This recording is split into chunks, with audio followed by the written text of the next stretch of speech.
Mix by AG recording studio. DJ Sumit Satish रैमा।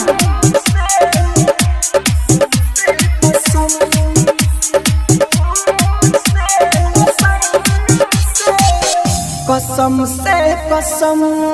से रे खुशिया कसम से रे खुशिया कसम से तोरा बिना जियल जाला हमसे कसम से रे खुशिया कसम से रे खुशिया कसम से डीजे सुमित सतीश रैमा।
कसम से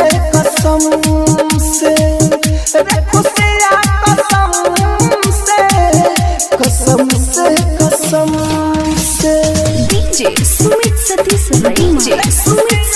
रैमा।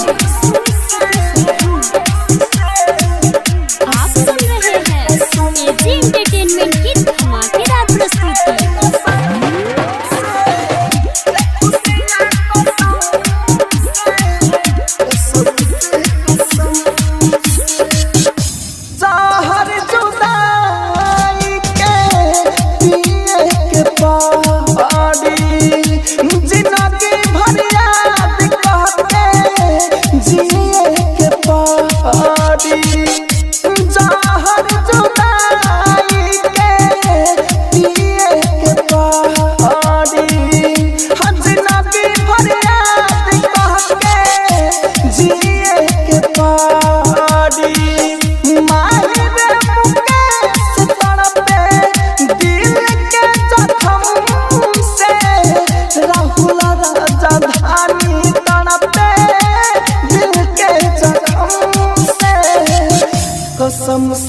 कसम से रे खुशिया कसम से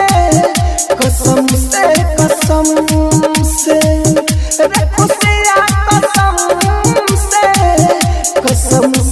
कसम से रिकॉर्डिंग स्टूडियो रोशनपुर सपहा।